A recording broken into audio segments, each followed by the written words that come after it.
வணக்கம் நண்பர்களே. இந்தியா மட்டுமல்லாது உலகளவிலும் பரபரப்பாக பேசப்படும் அயோத்தி ஸ்ரீ ராமர் கோவில் கும்பாபிஷேகம் வருகிற 22ஆம் தேதி நடைபெற உள்ளது. இதில் பிரதமர் திரு நரேந்திர மோடி அவர்கள் மற்றும் இந்தியாவின் அரசியல் பிரமுகர்கள், பிரமுகர்கள் என மொத்தம் 7000 பேர் வரை கலந்து கொள்ள இருக்கிறார்கள். அந்த அயோத்தி ஸ்ரீ ராமர் கோவில் எப்படி அமைக்கப்பட்டுள்ளது, யாரால் உருவாக்கப்பட்டது, அதில் என்னவெல்லாம் இருக்கிறது போன்றவற்றை நாம் இந்த வீடியோவில் காணலாம். அதுக்கு முன்னாடி நம்ம சேனலுக்கு புதுசாக வந்திருக்கோங்க, நம்ம சேனலை சப்ஸ்கிரைப் பண்ணி வச்சுக்கோங்க. அப்போ தான் நாம் அப்பப்போ போடுற வீடியோஸ் உங்களுக்கு அப்பப்போ அப்டேட் ஆகும். சரி, நாம் வாங்க இப்போது வீடியோக்குள்ளே போகலாம். உத்தரப்பிரதேச மாநிலம் அயோத்தியில் அமைந்துள்ள ராமர் கோவில் விழாவுக்கான சடங்கு சம்பிரதாயங்கள் அடங்கிய பூர்வாங்க பூஜைகள் தொடங்கப்பட்டு தினசரி பூஜைகள் நடைபெற்று வருகின்றன. இந்த கும்பாபிஷேக விழாவிற்காக பிரதமர் திரு நரேந்திர மோடி அவர்கள் 11 நாட்கள் விரதம் மேற்கொண்டு உள்ளார். மேலும் ஒவ்வொரு நாளும் ஒவ்வொரு கோயிலுக்கு சென்று வழிபாடு நடத்தி வருகிறார். நிலையில் 108 வைணவ தலங்கள் முதன்மையானதும் பூலோக வைகுண்டம் என அழைக்கப்படும் திருச்சி ஸ்ரீரங்கம் ரங்கநாதர் கோவிலுக்கு வருகிற 20ஆம் தேதி திரு மோடி அவர்கள் வருகை புரிந்து சாமி தரிசனம் செய்துவிட்டு அயோத்தி ராமர் கோவில் விழாவிற்கு செல்ல இருக்கிறார். அதற்கு ஒரு காரணம் உண்டு. அயோத்தி ஸ்ரீராமரின் மூல அர்ச்சாவதாரம் என்று போற்றப்படுவது ஸ்ரீரங்கம் ஸ்ரீ ரங்கநாதர் திருவடிவமாய் திருமால் மண்ணுலகுக்கு வரும் முன்னரே தமது சயன வடிவத்தை முதலாக ஸ்ரீராமரின் முன்னோருக்கு அளித்து அருள் பாலித்தார் என்கிறது புராணம். அதையே ஸ்ரீராமர் குலதெய்வமாக போற்றி வழிபட்டார் என்கிறது ராமாயணம். இது ஒருபுறம் இருக்க, அயோத்தி ராமருக்கு ஸ்ரீரங்கம் ரங்கநாதர் குலதெய்வம் என அனைவராலும் பேசப்பட்டு வருகிறது. இப்படி இந்த கோவிலை பற்றிய தகவல்கள் ஒவ்வொன்றும் நாம் ஆச்சரியப்படும் விதத்தில் தான் அமைந்துள்ளது. உலகின் கைதேர்ந்த நிபுணர்களை கொண்டு கோவிலுக்கு பயன்படுத்தப்பட்ட கல் உள்ளிட்ட அனைத்தும் பல கட்ட சோதனைகளுக்கு பிறகே கட்டுமானத்திற்கு பயன்படுத்தப்பட்டு இருக்கிறது. இந்த கோவிலுக்கான கட்டுமானத்திற்காக 2587 புனிதமான இடங்களிலிருந்து மண், 155 புண்ணிய நதிகளிலிருந்து நீரும் கொண்டு வந்து கோவில் கட்டுமானம் ஏற்படுத்தப்பட்டுள்ளது.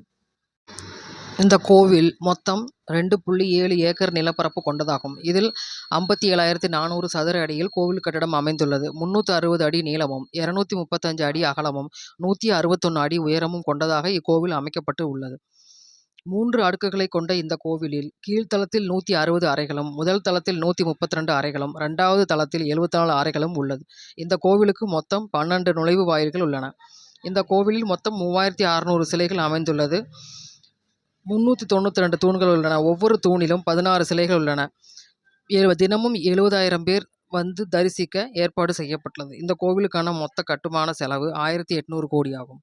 இந்த கோவிலில் சூரியன், விநாயகர், சிவன், துர்க்கை, விஷ்ணு, பிரம்மா ஆகியோருக்கும் சன்னதிகள் அமைக்கப்பட்டு உள்ளன. கோவிலுக்கு வந்து செல்லும் பக்தர்களின் வசதிக்காக புதிதாக விமான நிலையம் மற்றும் ரயில் நிலையம் அமைக்கப்பட்டுள்ளது. அதோடு முக்கியமாக ராமஜென்ம பூமியையும் அயோத்தியில் உள்ள மிக முக்கியமான மற்றும் பழமையான ஹனுமன் கோவிலையும் இணைக்க சாலை விரிவாக்க பணிகளும் செய்யப்பட்டுள்ளது. இக்கோவிலின் சுவர்களில் ராமரின் வாழ்க்கையை சித்தரிக்கும் கலை சிற்பங்கள் வடிவமைக்கப்பட்டுள்ளன. கோவிலின் கருவறை எண்கோண வடிவம் கொண்டதாகும். கோவிலில் மூலவர் ராமர் சிலை 51 இன்ச் நீளமும் 200 கிலோ எடையும் கொண்டதாகும். கோவிலுக்காக 2100 கிலோ எடை உள்ள மணி எட்டாவிலிருந்து பிரத்யேகமாக செய்து கொண்டு வரப்பட்டுள்ளது. இந்த மணி 6 அடி உயரமும் 5 அடி அகலமும் கொண்டது. இந்த மணியை அடித்தால் கோவிலிலிருந்து 15 கிலோமீட்டர் வரை சத்தம் வருமாறு இந்த மணி அமைக்கப்பட்டுள்ளது.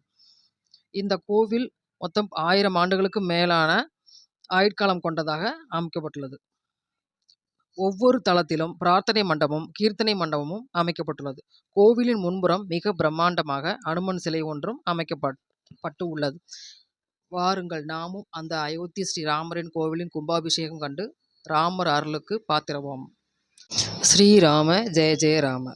மற்றும் ஒரு இனிமையான வீடியோவில் சந்திக்கலாம் நண்பர்களே. நன்றி நண்பர்களே. வணக்கம்.